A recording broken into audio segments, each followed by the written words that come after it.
Buenas noches, queridos colegas. Quiero darles la bienvenida a nuestra sala virtual, al igual que a la doctora Elizabeth Rodríguez Flores, quien ha tenido a bien aceptar nuestra invitación para dar el curso de hoy día. La doctora Elizabeth Rodríguez es egresada de la Universidad Particular Andina y ha revalidado sus cursos en la UNSP de Sao Paulo, Brasil.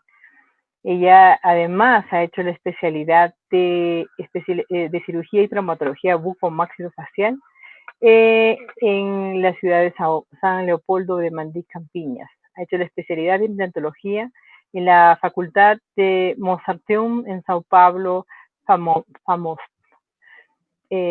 La doctora además hoy día nos va a dar la clase de implantes en maxilas atróficas. Quiero agradecerle, doctora Elizabeth, sé que está de paso por Cusco, pero que nos visita con una frecuencia y que nos haya dado la oportunidad de escucharla y aprender un poco de usted y que usted nos comparta un poco de los conocimientos que usted ha ido cultivando en todo este tiempo. Muchas gracias y bienvenida, doctora Elizabeth Rodríguez Flores. Muy buenas noches, doctora Jessica, ¿no? Agradecerle anticipadamente pues la invitación y al mismo tiempo quiero saludar, ¿no?, la iniciativa que tiene de fomentar la capacitación continua de todos los agremiados. Bueno, sin más quizás preámbulo, vamos a iniciar con el tema que esta noche pues es el motivo, ¿no?, de esta reunión. Déjenme compartir la pantalla.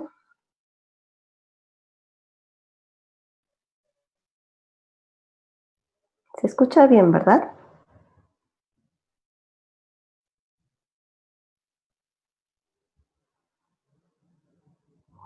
Ya, lo que pasa es que no encuentro la...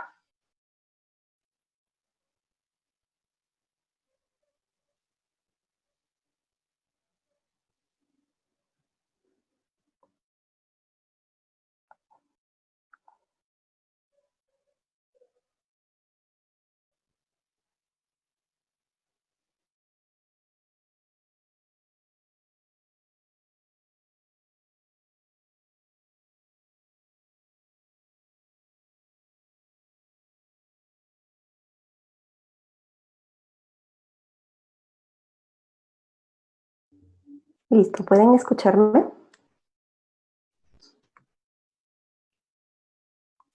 Ok.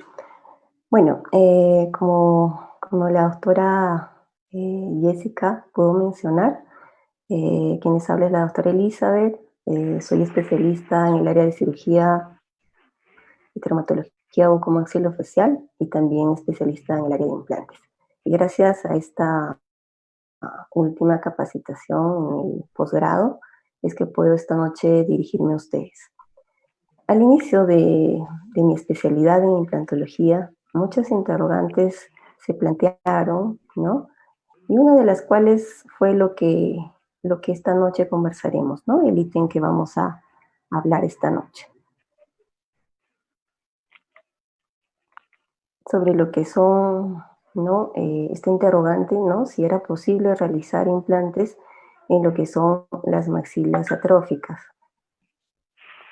El objetivo de esta conversación esta noche es justamente establecer la posibilidad de tratamiento en pacientes con maxilas atróficas utilizando implantes dentarios.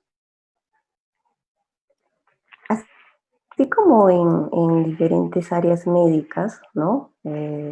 Donde se ve la pérdida de alguna parte del cuerpo, así también en la parte odontológica, ¿no?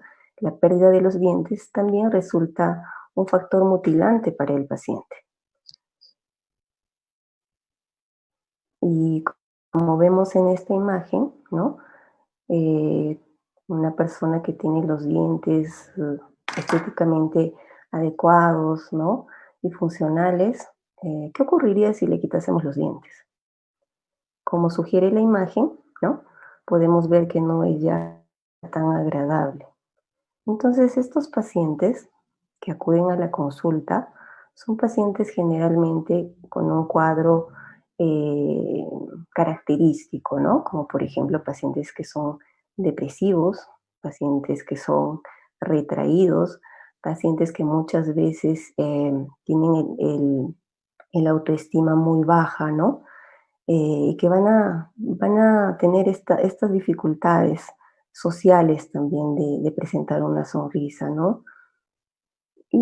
Y dentro de las herramientas que tenemos para poder solucionar estos problemas, tenemos unas prótesis, las prótesis totales, ¿no? Que si bien es cierto, funcionan bien desde que estén bien adaptadas, pero existe también algunas desventajas, ¿no? Como por ejemplo la adaptación que el paciente, el grado de aceptación que va a tener.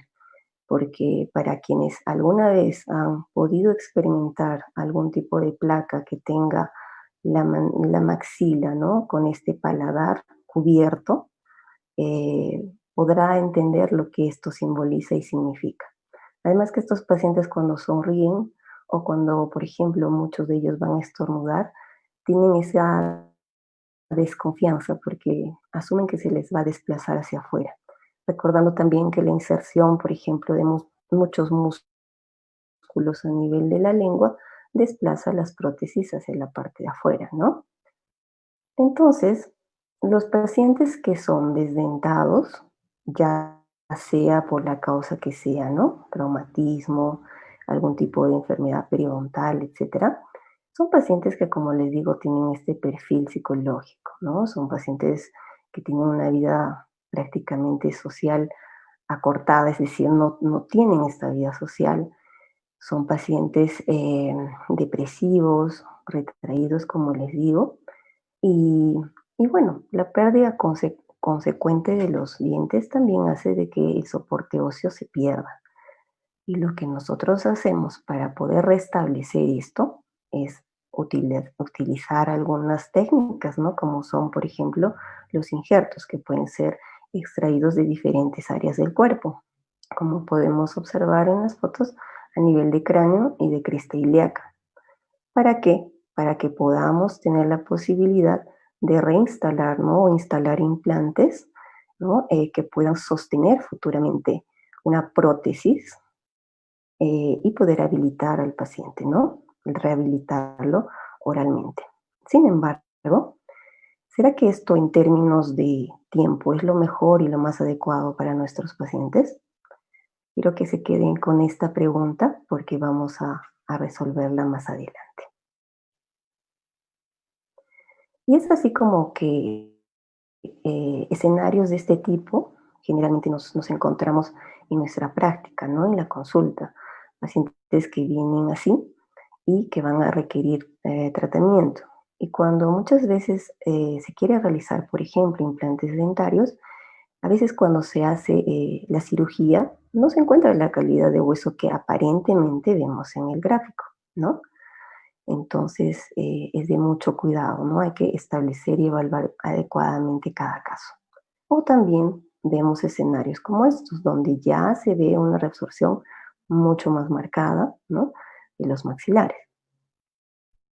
Y esto sería lo ideal, ¿no? Que para la rehabilitación con prótesis total. Además, podemos encontrar algunos inconvenientes, como por ejemplo, cuando se da la pérdida de los dientes, existe un colapso y pérdida de la dimensión vertical, lo que ocasiona lesiones como las que podemos observar a nivel de las comisuras. Y también el colapso del labio, porque no tiene un soporte, ¿no? No tiene el soporte adecuado para poder verse estéticamente de forma adecuada. Y encontrar síndromes como por ejemplo este síndrome de Kelly, que como sugiere la imagen, es un síndrome que presenta características como son la extrusión de las piezas dentarias anteroinferiores, tenemos una curva de Spee que está contrapuesta, es decir, opuesta, ¿no? Eh, y como vamos a ver en esta foto, tenemos el colapso de la región posterior a nivel de la mandíbula y pérdida de estructura ósea a nivel del sector anterior. Y una mezcla de todo ello es lo que se llama y conoce como síndrome de Kelly exactamente, ¿no? Pérdida en el sector anterior, antero superior, pérdida a nivel del sector postero inferior, ¿no?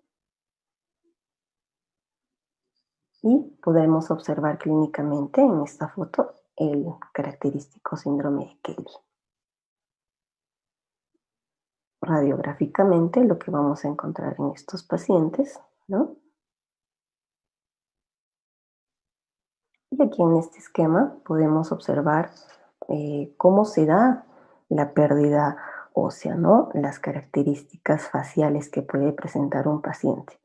Se pierde el soporte labial, como les indicaba, y también existe una proyección del mentón hacia la zona anterior, conocido como coloquialmente como la facies de bruja, ¿no? Así se le conoce coloquialmente, ¿no? Como, y también vemos que la reabsorción por la pérdida dentaria a nivel de la mandíbula es en sentido antero posterior.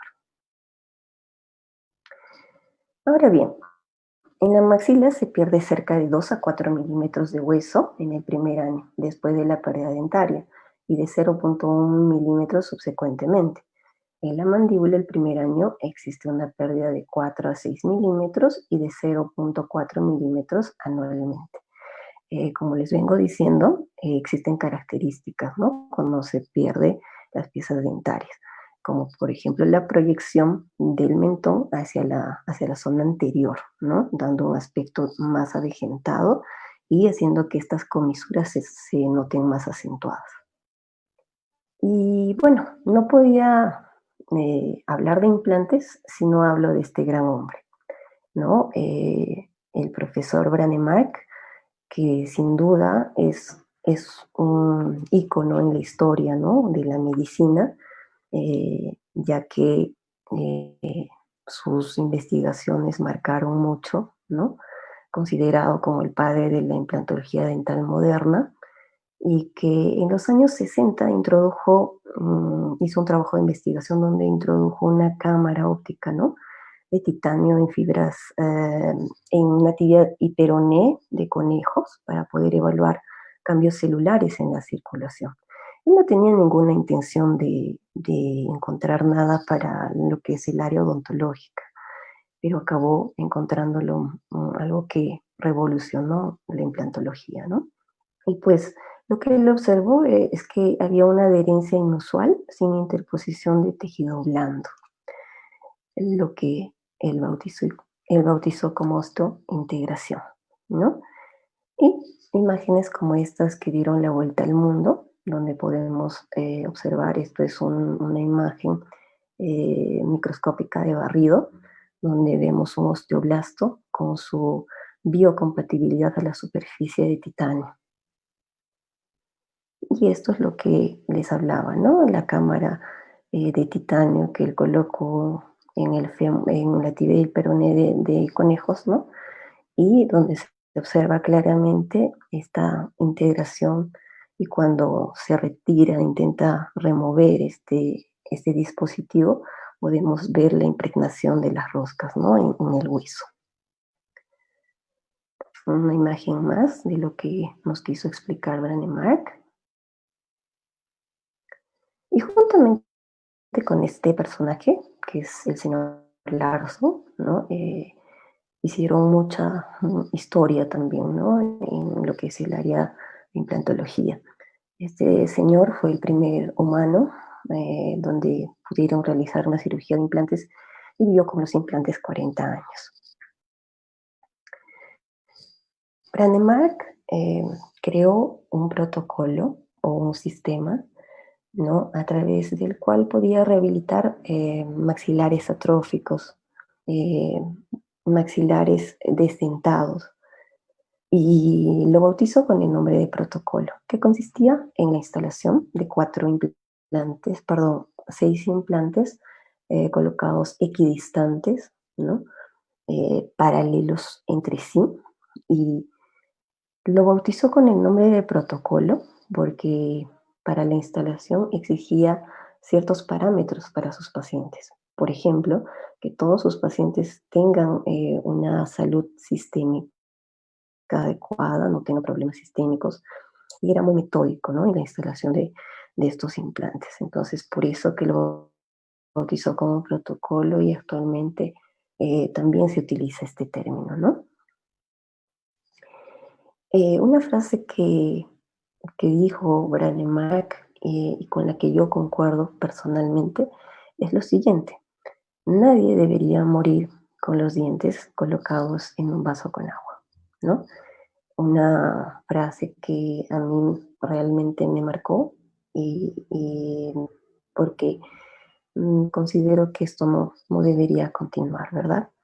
Entonces fue una frase muy marcante, ¿no? Y justamente el impulso para poder rehabilitar a los pacientes con implantes, ¿no? De forma más adecuada, para poder tener este tipo de rehabilitación, ¿no?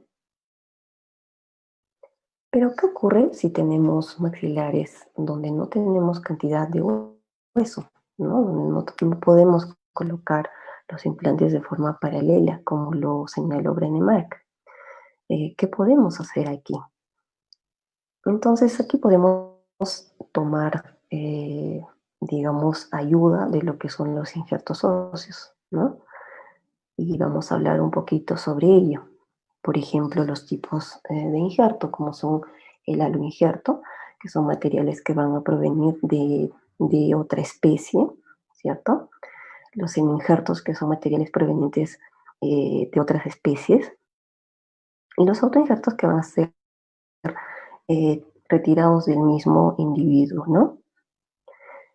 Definitivamente los autoinjertos continúan siendo el material de elección para poder provocar la regeneración de tejido óseo, ya que su capacidad osteogénica es superior a de cualquier otro injerto que exista, ¿no? ¿Por qué? Porque el riesgo de rechazo es muchísimo menor. Y dentro de las propiedades que se consideran, ¿no? Son la osteoinductora, osteoconductora y la osteogénica. ¿Por qué osteoinductora, no? Porque estimulan la proliferación y diferenciación de las células progenitoras, que son los osteoblastos. Y es osteoconductora porque posee una matriz, ¿no? Más o menos que sirve como una malla para poder permitir la sobreposición ósea. Y osteogénica porque pues va a tener los osteoblastos que son capaces de formar hueso en ambientes que sean adecuados. El sitio donde vamos a colocar los injertos, ¿no? El área donde vamos a recolectar el injerto tiene que depender de la cantidad y calidad que nosotros queremos de injerto, ¿no? Entonces esto va a depender mucho para determinada técnica y para escoger el lugar, ¿verdad? Y lógicamente también depende del gusto individual del operador. Es así que se tienen, por ejemplo, las áreas donadoras, que son intraorales, como son el área del mentón, donde podemos extraer algunos bloques, ¿no? Que todo tiene que ser con principios quirúrgicos adecuados para poder remover estos bloques, ¿no? Retirarlos. Y también tenemos otras áreas donadoras, como son la rama mandibular, ¿no? Donde también podemos tener un hueso cortical y esponjoso, ¿no? Y posteriormente hacer la fijación en el área receptora. Ahora bien, cuando los defectos son muy amplios, entonces necesitamos también cantidades mayores. Estas se pueden buscar de forma extraoral, ¿no? A nivel del cráneo, por ejemplo, en la calota, y que para poder realizar este procedimiento, pues se tiene que hacer bajo anestesia general, juntamente con un neurocirujano, para poder remover estos bloques, ¿no? Y poder realizar la fijación de los mismos en la zona receptora. Ahora bien, también se puede utilizar injertos del hueso ilíaco y para esto se necesita el apoyo del cirujano ortopédico, ¿no? que nos va a brindar el área adecuada. Ojo que aquí, algo que debemos de desalientar mucho es de que una cirugía de este tipo va a hacer que el paciente, ¿no? Va a tener un posoperatorio, una recuperación muy dolorosa, ¿no? Porque va a cojear, ¿no? Y va a tener problemas para poder caminar. Además, también podemos realizar otros procedimientos, como son el lifting sinus, que es el levantamiento de seno maxilar, donde podemos colocar materiales aloplásticos, ¿no? Como son Bios, Luminabond, Alubon, entre otros en el mercado. Ojo que aquí también es importante señalar que debemos de escoger el adecuado tamaño, ¿no? Porque existen granos pequeños, los small, los medium y los large, para poder tener un poco de cuidado en ese aspecto, ¿no? Entonces, cuando les digo que se realizan injertos, ¿no? Cuando tenemos una maxila atrófica, tenemos que entender que el tiempo que vamos a esperar para que este injerto se integre, ¿no? Y sea aceptado de forma adecuada, según la literatura, es aproximadamente 8 meses, ¿sí? Entonces, después se procede a un segundo procedimiento quirúrgico para poder realizar la instalación de los implantes.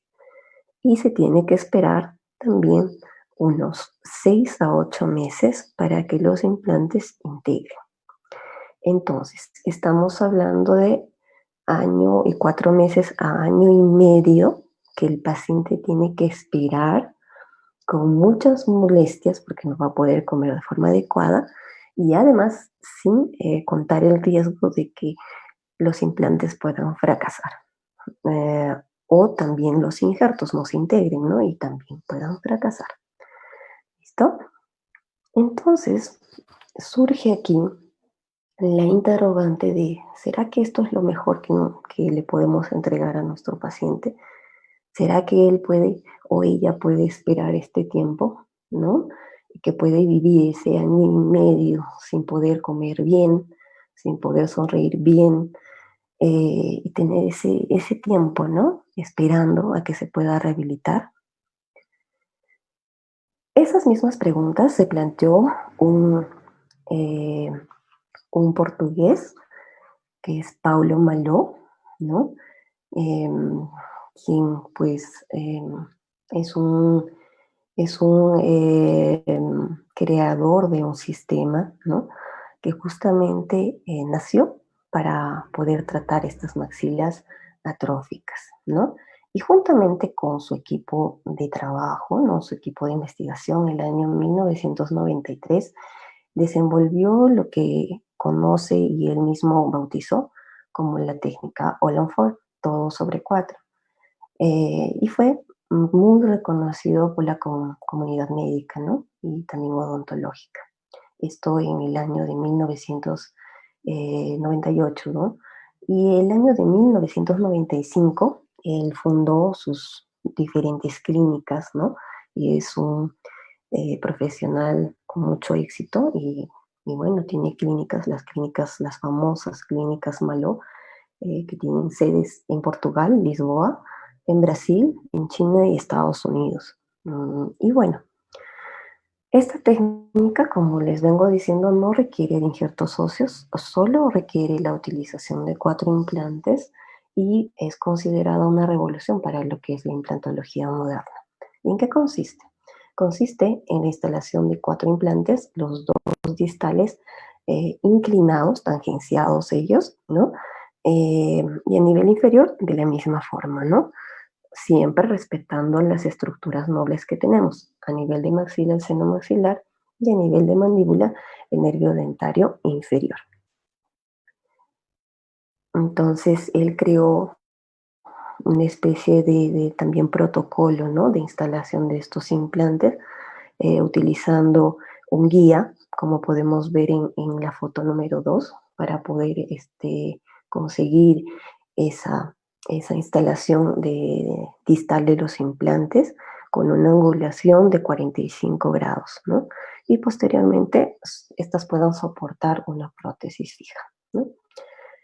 Visto nuevamente, podemos observar aquí la instalación de los implantes distales de forma inclinada, como les digo, en 45 grados, y los implantes anteriores equidistantes paralelos, ¿no? En la zona anterior, respetando, como les digo, el seno maxilar, ¿no? Y a nivel inferior, de la misma forma, inclinando el implante para poder escapar del agujero mentoniano, por donde se encuentra el dentario inferior, y no provocar ningún problema de parestesias, ¿no? En esta zona. Y los implantes instalados, ¿no? Posterior a ello, la rehabilitación con las prótesis fijas.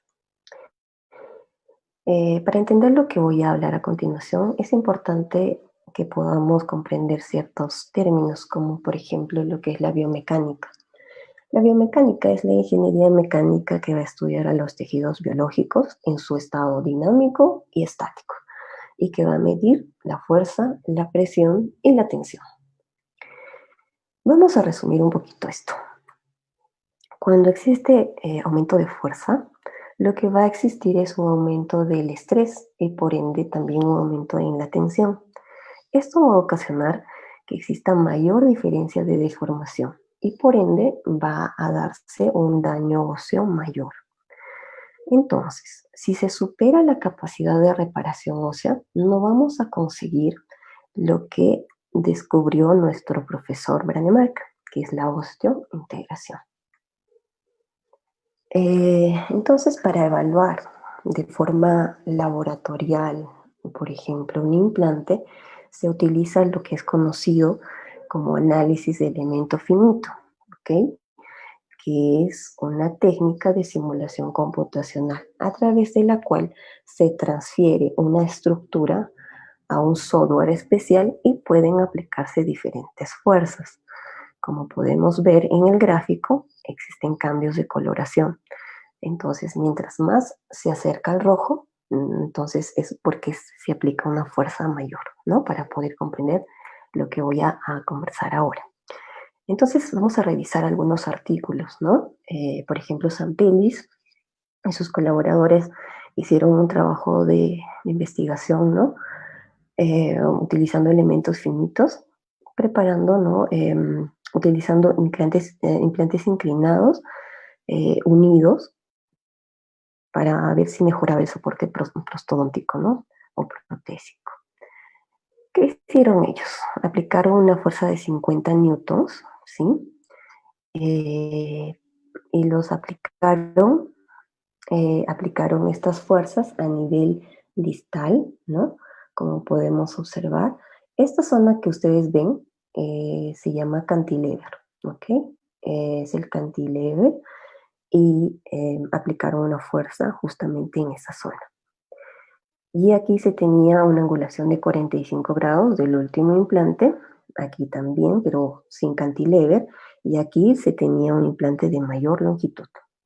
¿Cuáles fueron los resultados? Los resultados fueron que cuando se utiliza un implante paralelo, es decir, sin ningún tipo de angulación, pero con cantilever, y cuando se utiliza una angulación de 45 grados, no existe entre ambos métodos una diferencia estadísticamente significativa, porque fue medida en megapascales o en pascales para poder establecerlo. Ahora, cuando se tenía una inclinación de 45 grados y se incrementó el tamaño, la longitud del implante, tampoco existió una diferencia significativa como podemos observar en estas barras. Ahora, por ejemplo, Bonnet y colaboradores hicieron un estudio biomecánico de la mandíbula que soportaba cuatro implantes, ¿no? La influencia de con análisis de elemento finito para ver la influencia del hueso anisotrópico y la posición de una especie de bolo alimenticio, ¿no? Entonces, ¿qué observaron ellos? Colocaron este bolo a nivel anterior, ¿no? De incisivos, a nivel de premolares y a nivel de la región molar. Y lo que observaron es que la mayor fuerza se tiene a nivel de los molares, como podemos ver, ¿no? 80.4. Es ahí donde se tiene mayor concentración de estrés y de fuerza.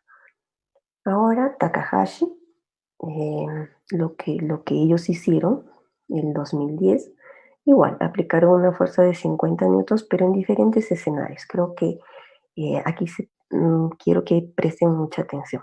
Ellos aplicaron fuerza en dos zonas, la parte más distal del cantilever y a nivel del último implante, ¿no? En escenarios diferentes, con 6 implantes, 4 implantes, el último implante aquí con 45 de angulación, el último implante con 30 y 0 de cantilever y con 45 grados de angulación. Y estos fueron los resultados. Como ven, esta es la escala, ¿no? Que es medida, ¿no? En megapascales, con el análisis de elemento finito, y podemos observar que cuando se aplica la fuerza a nivel del último implante, ya sea con 6 implantes o con 4 implantes o con algún tipo de inclinación, vamos a observar que no existe una diferencia que sea muy visible entre estos, ¿no? Pero sí cuando no se tiene pues este cantilever, ¿no? Como podemos observar. Entonces no se disemina la fuerza a nivel del ápice del último implante. Ahora, cuando se aplicó la fuerza a nivel más distal de esta barra, ¿no? ¿Qué se observó?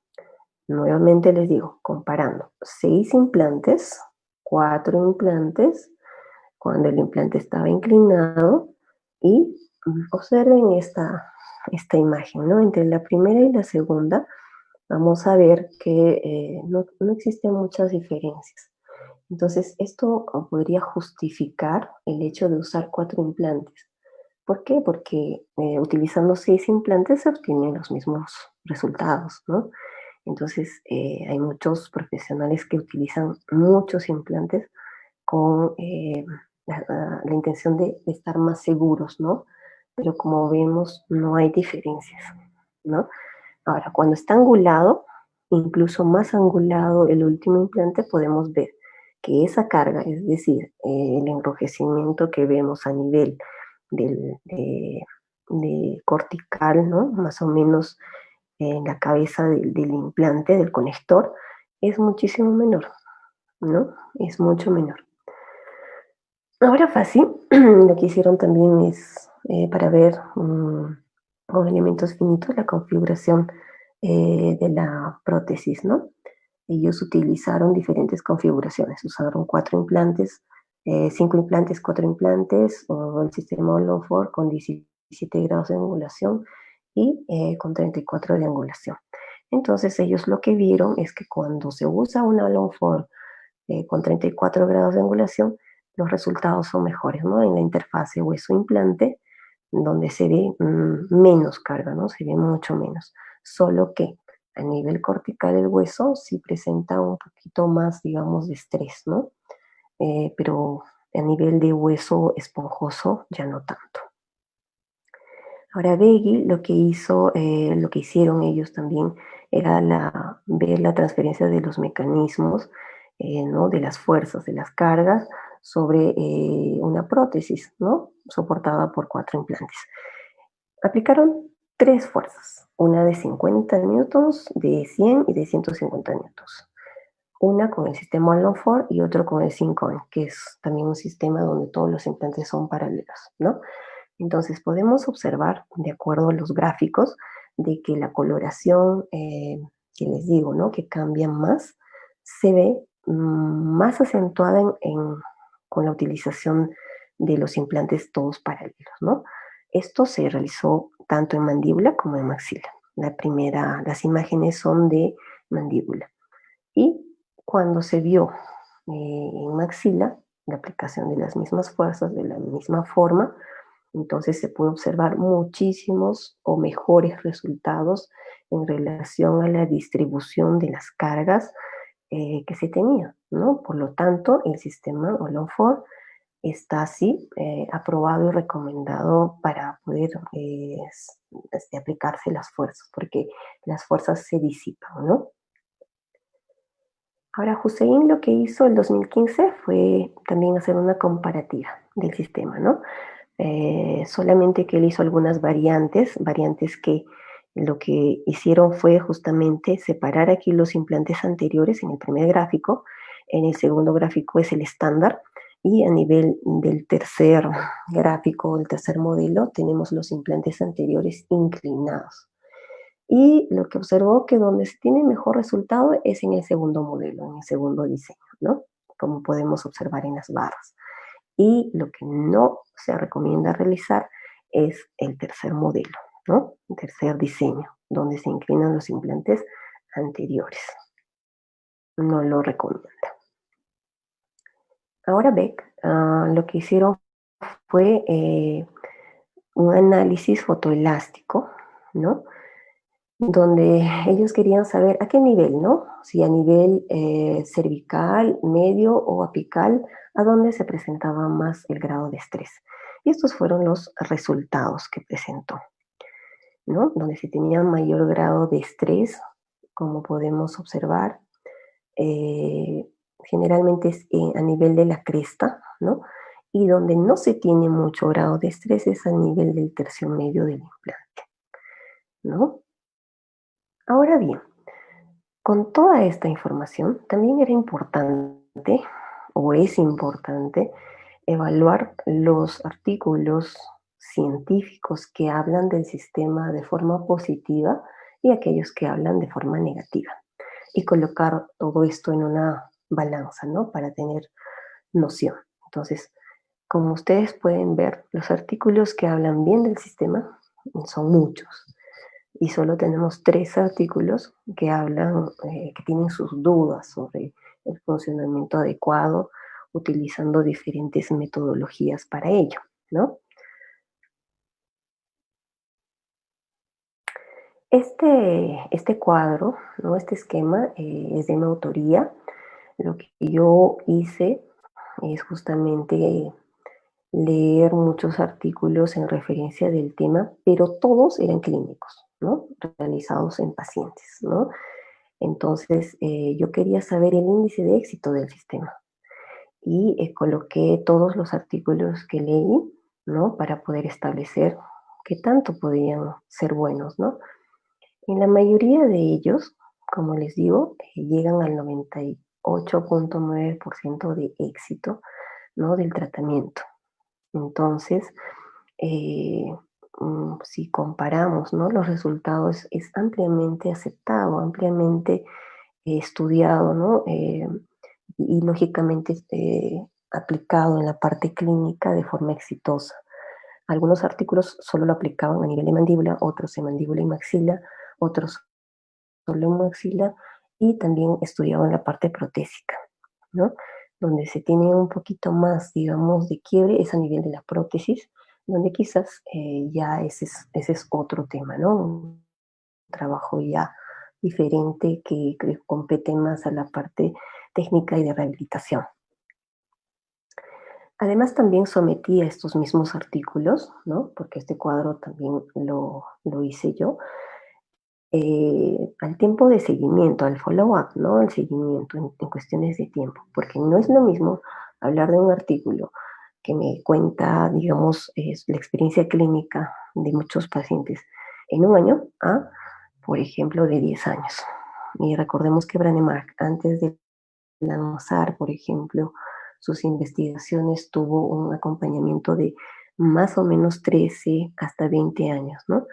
Para poder tener una base científica muy avalada, ¿no? Y firme frente a este tema.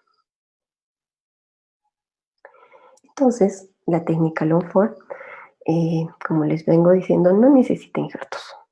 El hueso donde vamos a anclar nuestros implantes va a ser un hueso nativo del propio paciente. No vamos a necesitar ningún tipo de injerto halógeno ni mieloplástico, porque no es necesario, ¿no? Y quiero que recuerden esta frase también dada por el grande Mark, que si la madre naturaleza nos regaló un tipo de hueso denso que nos proporciona un excelente anclaje, ¿por qué vamos a buscar en otros sitios? ¿No? Algo que deberíamos pensar mucho. Ahora vamos a, a ver una tomografía, ¿no? Esquemáticamente. Esto es lo que Branemark haría si instalaría un sistema protocolo, ¿no? Aquí tendría que hacer, pues, en esta maxila atrófica, un injerto, levantamiento de seno maxilar y la aplicación de injertos óseos, ¿no? Y poder posteriormente realizar la instalación de los implantes, ¿no? De todos estos paralelos y equidistantes. Ahora bien, con el sistema All-on-4, esto ya no sería, ¿no? Ya no se realizaría, sería un procedimiento que se obviaría. Y de frente pasaríamos a la instalación de los implantes. Como les digo, ¿no? Los implantes distales inclinados para poder tener inclinados para poder ganar el espacio a nivel posterior y disminuir el cantilever y colocar los implantes anteriores, ¿no? Posterior a ello, poner las multi-units, ¿no? Y lógicamente, eh, aquí si los implantes van a trabar con una fuerza de 45 newtons, entonces vamos a poder realizar la carga inmediata. Entonces, después de ello, vamos a poder instalar nuestra prótesis, ¿no? Ahora vamos a lo que somos más clínicos, nos encanta, ¿no? Nos resulta más adrenalínico. A los casos clínicos. Vean ustedes, este caso donde se tiene pues una enfermedad periodontal muy avanzada y cualquier periodoncista podría quizás decir que se pueden salvar algunas piezas dentarias. Sin embargo, muchos pacientes ya no aceptan esto y ya se parte, ¿no? A un procedimiento un poco más definitivo. Aquí tenemos la reconstrucción en 3D, ¿no? En el intraoperatorio, cómo se colocan los implantes y ya la prótesis finalizada, ¿no? La instalación. Y aquí tenemos otro caso donde vemos justamente este síndrome de Kelly del cual estábamos conversando, ¿no? Y cuando se realiza pues el procedimiento quirúrgico. Vean ustedes aquí si se está colocando las multi-unit, es porque existe se puede colocar de inmediato porque probablemente los implantes ya están anclados con una buena fuerza, ¿no? Más de 45 newtons. Luego la prótesis, ¿no? Y la instalación de la misma. Ahora vamos a hablar sobre este caso, ¿no? Eh, en el preoperatorio es importante evaluar ciertos aspectos, como son, por ejemplo, exámenes de laboratorio, coagulograma completo, glicemia, radiografía panorámica y tenemos que hacer una interconsulta con el cardiólogo para el procedimiento electivo. Electivo porque es un proceso que no es de urgencia y que lógicamente requiere una planificación, un diagnóstico previo y una planificación adecuada para tener un pronóstico también certero, ¿no? Y lógicamente estado de salud general controlado. Alguien podría comentar o preguntar, ¿será que un paciente que tiene diabetes es candidato para realizar este proceso? Yo les diría que sí, ¿no? ¿Por qué? Porque si el paciente está controlado, por supuesto que sí. Ahora, si no está controlado, pues todavía no, ¿no? Hasta que su médico pueda autorizarlo, ¿no? Aquí el esquema de fotos que se toman para poder realizar los casos, ¿no? Con sonrisa, sin sonrisa. Y aquí las fotos intraorales. La paciente ya tenía tenía otros implantes también y no visitaba al dentista porque tenía un trauma, ¿no? De adolescente y que quedó muy marcada por ello, ¿no? Entonces no quería saber absolutamente nada de los dentistas. Aquí las imágenes oclusales, ¿no? De cómo estaba la boca. Y estas fotos yo las tomo porque justamente necesitamos establecer el grado de sonrisa, ¿no? El nivel de sonrisa, exposición gingival para poder determinar la osteotomía a ser realizada. Alguien que pueda observar estas imágenes podría decirme, pero es un paciente dentado, entonces no tendría por qué tener una maxila atrófica, ¿verdad? Sin embargo, puedo asegurarles de que cuando se retiren todas las piezas dentarias y se realice la osteotomía adecuada, vamos a tener una maxila atrófica, ¿no? Eh, Ahora, desde mi punto de vista como cirujano maxilofacial, esta tercera molar, ¿no? Que ella presentaba, eh, era una tercera molar que no estaba indicada para la remoción, porque estaba cubierta de mucosa. Vean ustedes, estaba cercana al dentario inferior y pues solamente necesitaba seguimiento. Entonces se decidió dejar esa pieza dentaria. El tratamiento que se le propuso fue instalación del sistema protocolo Lowford duplo, arriba y abajo, en un maxila y mandíbula. Y esto es la planificación previa, ¿no? Con la instalación de los 4 implantes a nivel superior y 4 a nivel inferior. Eh, y esto es el baseline, la radiografía de baseline, donde podemos observar los resultados, ¿no? Esto es después de una semana. Y aquí la parte de prótesis, ¿no? Donde el trabajo del técnico tiene que ser de forma personalizada, ¿no? Y poder darle detalles que de alguna forma disimulen mucho que es una prótesis, ¿no? Y quiero que presten mucha atención en esta imagen. Esta es una imagen a los 2 días de la cirugía. Y quiero que vean esta otra. Esto es, como les digo, la instalación inmediata. Esta es una de las pruebas. Me parece que era la prueba con dientes, ¿no? Y como vieron, es un cambio muy, pero muy radical, ¿no? Y esto ya son las fotos después que se le hizo la instalación, ¿no? De la prótesis definitiva a los 6 días.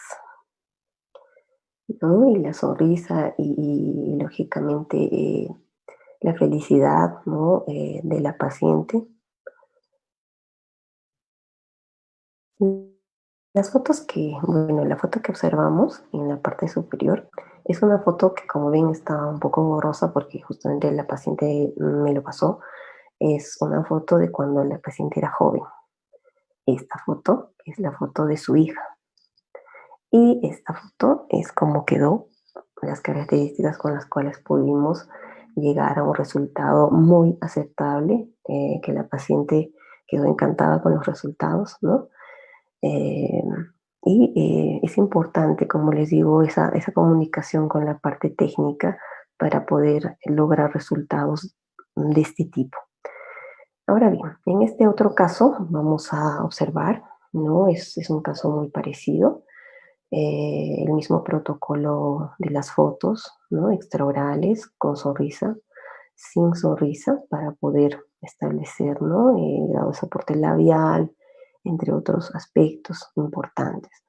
Esta es la foto intraoral. La paciente presentaba una prótesis removible, ya tenía implantes, tenía un implante en la región del 1-1, solo que presentaba supuración constante, ¿no? Y dolor muchas veces, entonces era signo de que había algún problema. Aquí las fotos oclusales y sin esta prótesis removible, ¿no? Lo que podríamos observar y lo que tenía en la boca. Lo mismo, ¿no? Importante esta parte, como les digo, para poder establecer el grado de exposición de la encía a nivel superior. Y nuevamente, si nosotros sacamos los dientes, ¿no? A nivel superior, vamos a tener una maxila atrófica para que vean cómo está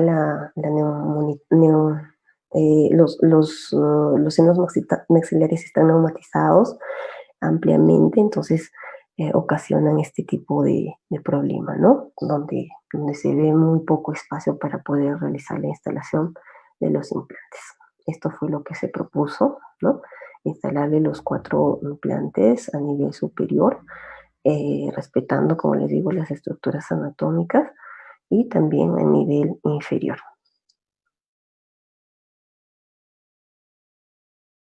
Esta es una foto del intraoperatorio.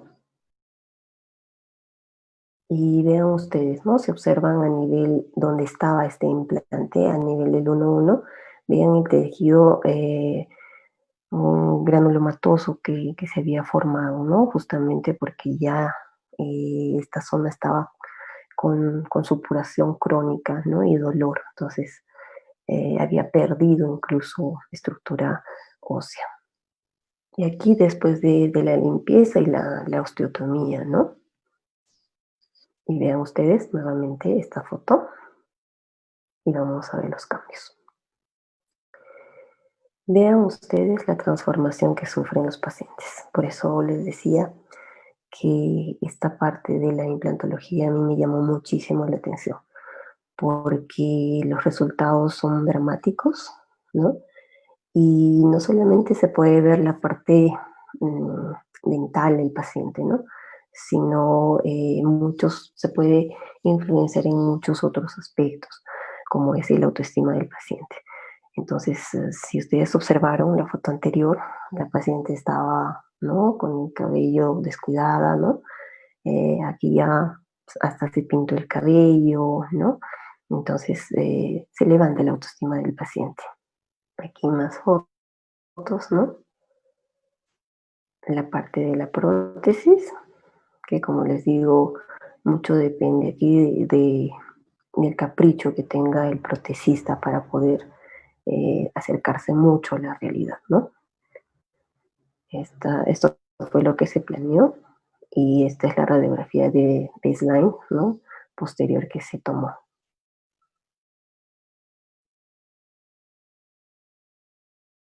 Este caso, ¿no? Es un caso que de la misma forma, un paciente que acudió a la consulta, pero tiene una característica muy interesante, ¿no? Que les voy a explicar a continuación. Era un paciente que tenía vamos a llamarle unos dientes, ¿no? Que fueron adaptados de alguna forma y que él se los pegaba con el Super Bonder, conocido como el tris. Entonces, todas las veces que él comía, pues se caía, ¿no? Entonces, necesitaba de colocarse el tris para poder pegarlo, ¿no? Y lógicamente no sonreía adecuadamente, tenía litosis, entre otros problemas, ¿no? Que conllevaba a esto. Entonces, bien ustedes, cuando se les removió estas prótesis, la parte inferior, la parte superior, la arcada, ¿no? Y lo que podríamos observar, vistas laterales, aquí él sin estas prótesis, ¿no? Para ver, como les digo, el grado de exposición de su sonrisa, ¿no? Y después de 3 días, después de la cirugía, esta es la prueba con los dientes. Entonces, incluso por eso está con barba, ¿no? Para que ustedes vean los cambios que se puedan presentar. Y él quiso posar, ¿no? Quiso mostrar más de esta nueva etapa que estaba viviendo. Y esto es ya la parte finalizada. Acordamos con él realizarse el blanqueamiento, ¿no? De la zona de sus dientes inferiores. Sin embargo, eso ya se hizo después, ¿no? En un segundo momento. Pero en estas fotos, como les vuelvo a señalar, el paciente toma una actitud, eh, digamos, con una autoestima que se le eleva pues hasta el cielo, ¿no? Y son pacientes que, como ellos mismos señalan, pareciera que vuelven a nacer, ¿no? Entonces, su aspecto cambia, ¿no? Son pacientes más seguros, se sienten muchísimo, muchísimo mejor, ¿no? Como podemos observar en las fotos. Este caso es un caso el primer caso que operé aquí en la ciudad del Cusco. Es una paciente que acudió, ¿no? a la consulta porque tenía la dificultad, ¿no? Ella no tenía dientes a nivel inferior, como podemos observar, y al mismo tiempo no se acostumbraba a utilizar una prótesis total, ¿no? Entonces sufría mucho, no tenía la posibilidad de comer, ¿no? Ella prácticamente eh, deglutía los alimentos enteros, ¿no? Y a nivel superior, pues tenía una prótesis fija que iba de extremo a extremo, ¿no? Como podemos ver. Esta es su radiografía y lo que se propuso realizar fue la instalación de cuatro implantes en la zona inferior. Este es el intraoperatorio después de la instalación de los implantes, ¿no? El baseline, la radiografía. Y aquí ya cuando se tienen las multi-unit colocadas, instaladas en su posición, ¿no? Después que se realizó el inferior, ella optó también por realizarse la maxila, ya que asumió muy bien la parte inferior, ¿no? Y los resultados le gustaron mucho. Entonces vean este cambio, ¿no? Incluso acá podemos observar que los surcos nasogenianos son más aprofundados, igual, ¿no? El labio inferior, perdón, el labio superior es más fino. Entonces veamos esta imagen. Esta es una foto actual de ella, ¿no? De cómo ella quedó. Y nuevamente, ¿no? Aquí es mucho, mucho trabajo en la parte protética. Y esto es cuando se removió la prótesis fija inferior porque se tenía que hacer el mantenimiento, ¿no? Y vean ustedes, libre de inflamación, libre de cualquier tipo de situación. Todo dentro de los parámetros normales y correctos. Y este último caso, donde se realizó, ¿no? Una cirugía en esta paciente, también aquí en Cusco, ¿no? Donde podemos observar intraoralmente el colapso de sus prótesis fijas y ella se quejaba mucho que a nivel de la pieza 2-2, ¿no? Una supuración purulenta constante, y bueno, se le cronificó también, ¿no? Y presentaba dolor. Y aquí se puede mostrar algo de esa supuración, ¿no? Y lógicamente fue medicada antes del procedimiento quirúrgico. Y esta foto, como les digo, yo lo tomo para poder establecer qué tanto el paciente tiene exposición gingival, ¿no? Como ven, esta paciente muestra mucho, tiene una sonrisa alta. Entonces, requiere de un tratamiento especial para poder conseguir buenos resultados o resultados adecuados. Aquí su radiografía panorámica, ¿no? Donde se pueden observar justamente los problemas que ya iba presentando. Cuando removí la prótesis del lado derecho superior, se salió incluso con el mismo diente, ¿no? En el momento de removerlo. Esto fue el procedimiento que fue propuesto para ella, también la instalación de un implante unitario a nivel inferior. Esto de aquí ya es la prueba con cera, ¿no? Y dientes. Todavía la prueba, ¿no? Y esto es el baseline que fue tomado después, ¿no? Del procedimiento. Em, no culminé, digamos, no tengo aquí unas fotos finales de la paciente, justamente porque pues se presentó esto de la pandemia y no tuve la oportunidad todavía de ver a esta paciente, ¿no? Pero sé vía teléfono que está bien, que está estable, que está tranquila, ¿no? Pero me falta estas últimas fotos.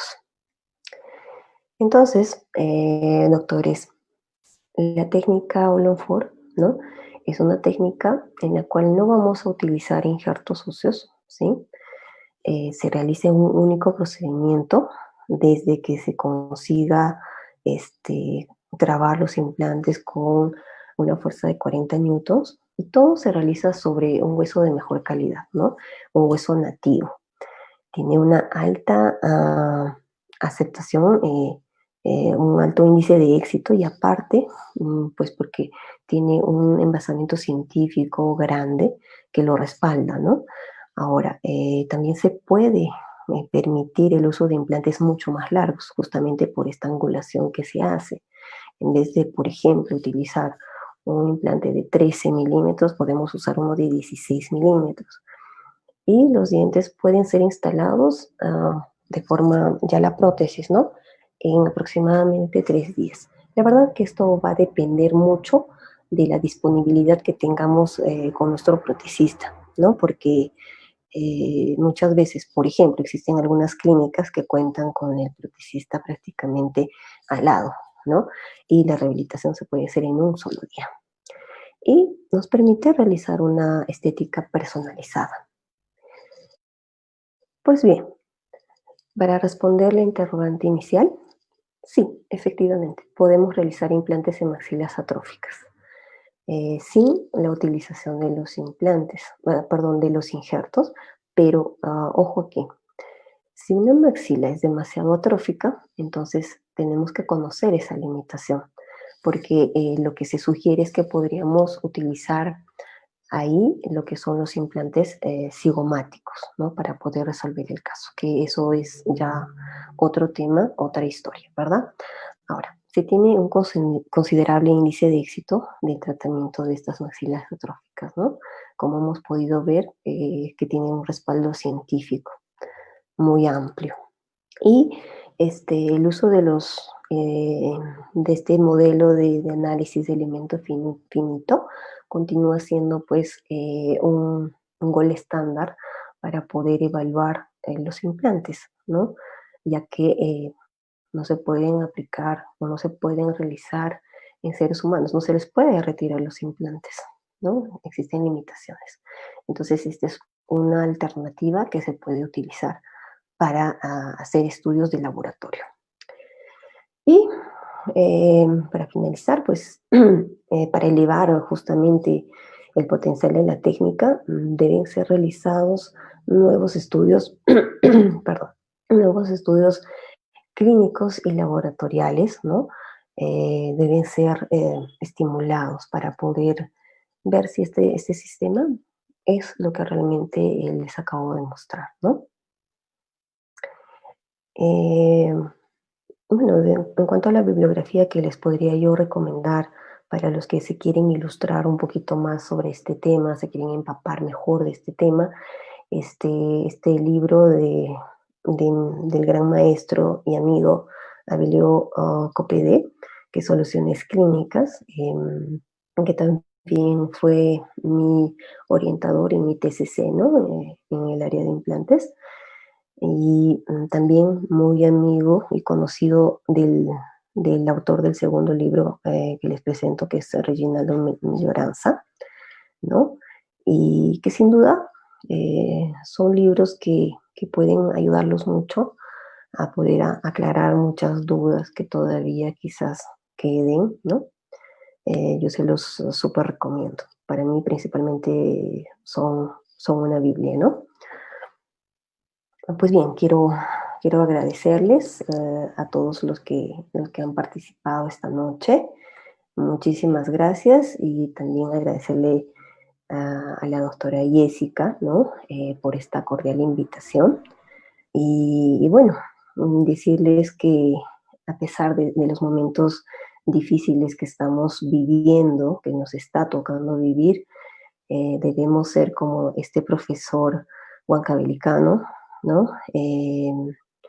Que motivado por esta pasión que tiene de enseñar, pues va de casa en casa y enseña a sus alumnos en la puerta de sus casas. Entonces, aprendamos de ello y pues seamos mejores profesionales y personas siempre, ¿no? Muchísimas gracias nuevamente. Si tienen dudas o alguna pregunta, yo creo que sería el momento de realizarlo.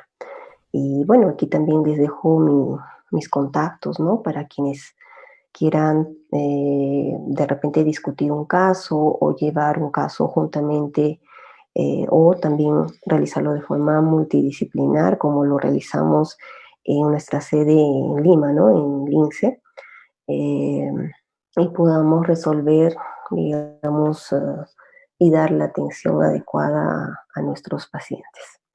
Muchas gracias nuevamente. Doctora Elizabeth, muy buenas noches. Buenas noches, doctor. Permítame transmitirle algunas preguntas de los colegas que han hecho en redes.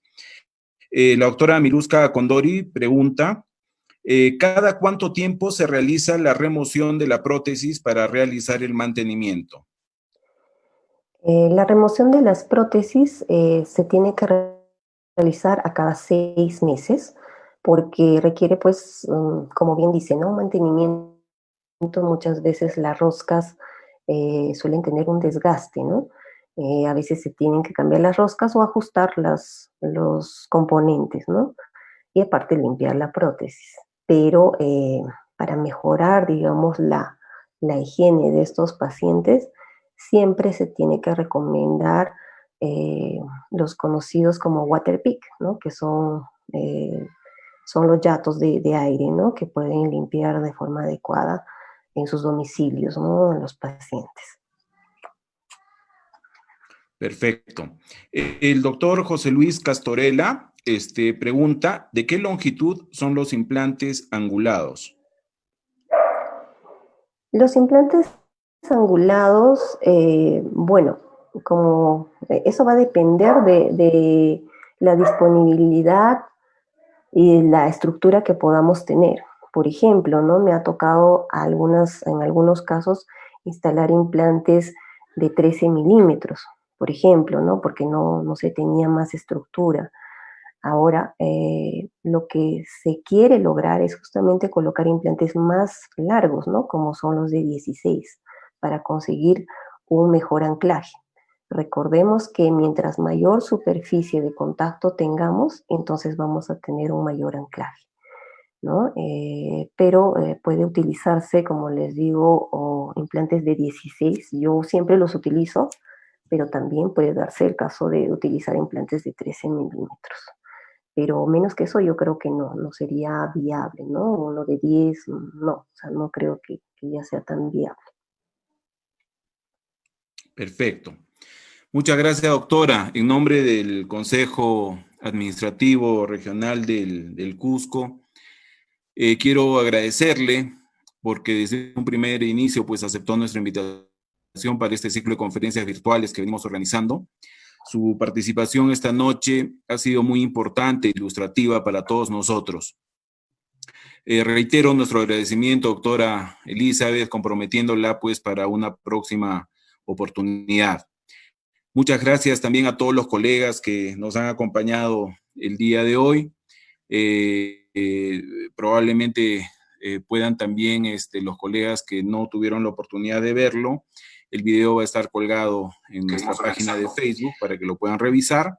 Agradecer a todos los colegas por venir acompañándonos todas estas en todo este ciclo de conferencias, que ya van más o menos 19 conferencias que hemos organizado durante este periodo de emergencia.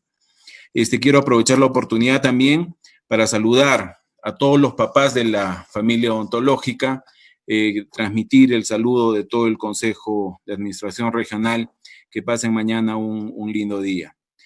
Un agradecimiento especial también al ingeniero Luis Rivera, que nos acompaña en todas estas conferencias y que hace posible que esta transmisión pueda llegar cada vez a más colegas, transmitiéndolo no solamente en la plataforma de Zoom, sino vía Facebook Live. Muchas gracias, doctora Elizabeth. Hasta una próxima oportunidad. Muchas gracias, estimados colegas. En la semana estaremos publicitando las conferencias de esta semana que viene.